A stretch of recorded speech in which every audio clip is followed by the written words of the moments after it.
میں ہوں عزبہ عبداللہ. پاکستان اور دنیا بھر میں دیکھنے اور سننے والوں کو سلام. ڈاکٹر یاسمین راشد صاحبہ ہمارے ساتھ موجود ہیں. ان سے ایف آئی آر کے حوالے سے بھی بات کریں گے اور لانگ مارچ کے حوالے سے بھی بات کریں گے. ایف آئی آر درج نہیں ہو رہی, اس پہ آپ لوگوں کی کیا اسٹریٹجی ہے؟ کیا کوئی قانونی دروازہ کھٹکھٹائیں گے, کسی عدالت میں جائیں گے؟ دیکھیے جی, یہ تو جو ہمارے قانون دان ہیں جو اس وقت سارے ہر قسم کی ہماری رٹ سنبھال رہے ہیں وہی ایک اوپینین دیں گے. لیکن بہت افسوس سے کہنا پڑتا ہے کہ ایف آئی آر اس لیے نہیں درج ہو رہی کہ اس کے اندر ایک فوج کے افسر کا بھی نام ہے. مطلب افسوس اس بات کا ہے کہ کوئی بندہ جو ہے وہ قانون سے اوپر نہیں ہو سکتا. اور اہم چیز یہ ہے کہ اگر ہم نے جن 3 بندوں کو کیا ہوا ہے اس وقت, جن کو نامنیٹ کیا ہوا ہے ایف آئی آر میں, ان تینوں کے اوپر ایف آئی آر درج ہونا بہت ضروری ہے, کیونکہ ہمیں پکا پتہ ہے کہ یہ سارا سلسلہ جو ہے اس کی ساری کڑیاں کہاں ملتی ہیں. تو یہ ایف آئی آر درج ہونی بہت ضروری ہے اور اس کے لیے قانونی راستہ بھی اختیار کیا جا رہا ہے. اچھا, تو آپ کو لگتا ہے کہ صرف اداروں کے پریشر کی وجہ سے نہیں درج ہو رہی؟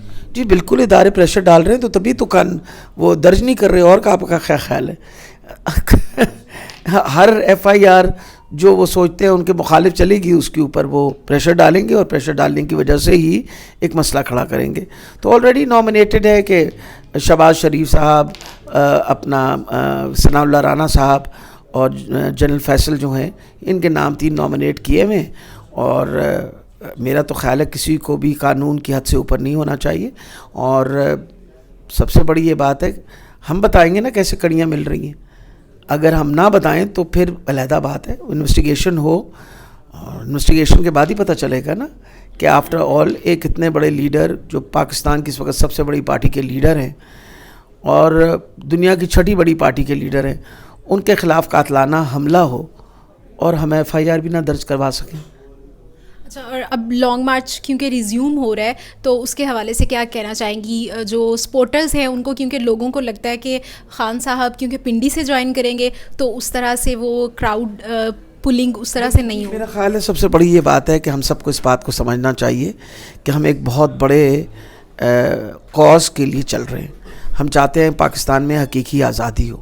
ہم چاہتے ہیں ایک آزاد, ذہنی آزاد ملک بنے. ہم اس ذہنی آزاد ملک بنانے کے لیے ہم سب کو اس کے اندر پارٹیسپیٹ کرنا پڑے گا. خان صاحب, ہمیں یقین ہے کہ خان صاحب ہمارے ساتھ چلتے اگر ان کے اوپر یہ قاتلانہ حملہ نہ ہوتا.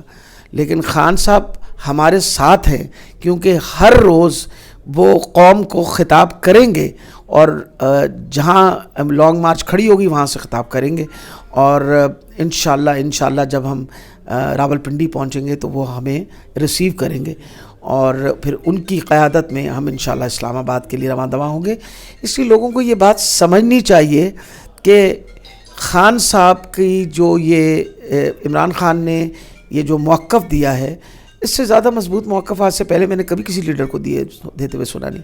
اگر ہماری اپنی ذہنی آزادی نہ ہو, ہماری اپنی حقیقی آزادی نہ ہو تو پھر کیا فائدہ؟ ہم پھر اپنے آپ کو قوم تو کہہ نہیں سکتے. ہم تو پھر محکوم ہیں اور جس کی محکومی میں ہیں وہ ساری زندگی انہی کی محکومی میں رہیں گے. اس لیے ان ساری چیزوں سے ہم اپنے آپ کو باہر کر کے, اور انشاءاللہ میں آپ کو بتا رہی ہوں, میں تو اس لانگ مارچ میں شامل ہوں اور میرے ساتھ بہت ساری خواتین. How do you gather so much courage? صرف خواتین کی صدر نہیں ہوں, یہاں کے مردوں کی بھی صدر ہوں, اس لیے سارے مردوں کو بھی ساتھ لے کے چلتی ہوں اور ساری خواتین کو بھی ساتھ لے کے چلتی ہوں. ہمت انسان کے پاس آتی ہے جب آپ کو پتہ ہو کہ آپ کا موقف کیا ہے. ہمارا موقف ہے کہ پاکستان ایک آزاد ملک بنایا گیا تھا اور ہم کسی قسم کی ذہنی محکومی جو ہے وہ برداشت نہیں کریں گے.